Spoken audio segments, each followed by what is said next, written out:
Tutorial nganggo ikat. Ikat simpelnya.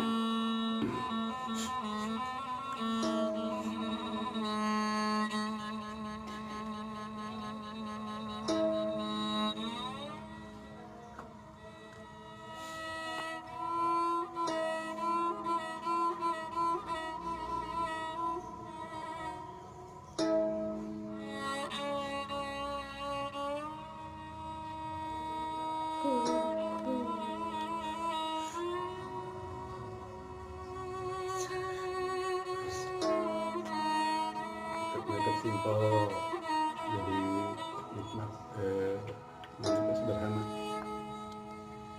rapi, sopan.